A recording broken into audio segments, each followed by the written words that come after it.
Nový parlament prerokuje správu o kontrolnej činnosti Najvyššieho kontrolného úradu za rok 2019. Predloží ju predseda NKÚ Karol Mittrík plénu Národnej rady v najbližších týždňoch. Hovorí generálny riaditeľ kancelárie predsedu NKÚ Sr. Ľubomír Andráši. Sme radi, že nový parlament po prvýkrát prerokuje informáciu, ktoré dostávajú poslanci rozsiahlu informáciu o tom, čo sme v predchádzajúcom roku kontrolovali, aké systémové odporúčania ponúkame parlamentu, ale aj vláde preto, aby sme na Slovensku lepšie spravovali verejné európske zdroje a aby verejné politiky, ktoré realizujeme, prinášali aj očakávané efekty. Správa ponúka komplexný pohľad na fungovanie verejnej moci na Slovensku. V roku 2019 kontrolóri NKÚ ukončili takmer 40 kontrolných akcií. Preverili viac ako 400 subjektov, pričom identifikovali stovky zistení z rôznych oblastí. Od porušení zákonov až po systémové nedostatky, ktoré spôsobujú neefektívne vynakladanie vynaložených zdrojov. Kontrolóri sa v lani zamerali nielen na štandardné oblasti, ako sú otázky financií či dodržiavania zákonov. Už sa nemôžeme uspokojiť len s tým, či bol dodržaný zákon o účtovníctve,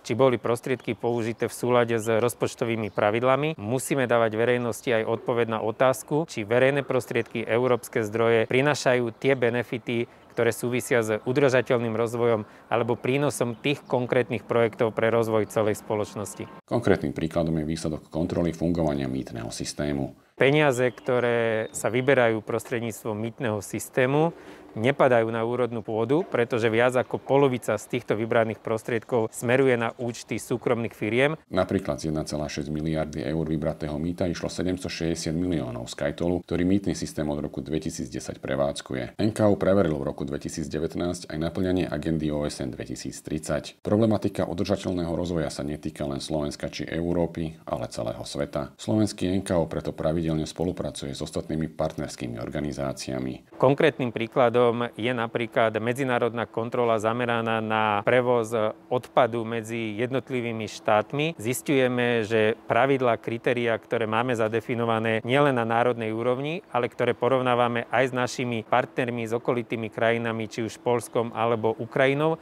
nie sú dostatočne a nenaplňame tie ciele, ku ktorým sme sa prihlásili v jednotlivých medzinárodných dokumentoch. Závažnou témou je aj informatizácia spoločnosti. Už tretí rok sledujeme, ako Slovensko digitalizuje štátnu či verejnú správu. Nie len Najvyšší kontrolný úrad, ale celá spoločnosť žije tým, čo priniesol nový koronavírus.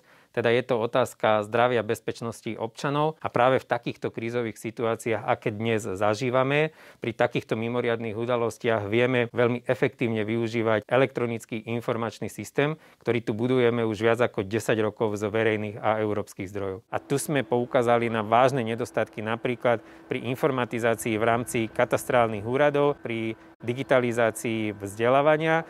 Na druhej strane, ako príklad dobrej praxe, ponúkame projekt digitalizácie kultúrneho dedičstva, ktorý odporúčame aj iným štátnym či verejným inštitúciám, pretože tento projekt bol manažovaný, riadený z pohľadu národnej autority veľmi dobre. Pozitívnym príkladom podľa NKÚ je aj podpora športu, kultúry či sociálnych služieb na úrovni miest a obcí. Ako dobrú prax vnímame, že práve vďaka našim zisteniam mnohé kontrolované subjekty prijímajú opatrenia na zlepšenie svojej činnosti. Mnohé kontrolované subjekty prijímajú opatrenia, vďaka ktorým môžeme povedať, že kontrola sa stáva dôležitou súčasťou riadenia v celej spoločnosti. Na svojom rozvoji pracuje aj samotný úrad. V roku 2019 zapojil do svojej činnosti výraznejšie agendu analytiky. Oveľa viac pracujeme s dátami, hlavne do prípravy kontrolných akcií prenašame aj špecialistov, editorov, tých, ktorí z hľadiska investigatívy vedia modelovať témy, ktoré hýbu spoločnosťou dnes alebo ňou hýbali v nedávnej minulosti. A sme presvedčení, že spojenie analytiky, investigatívy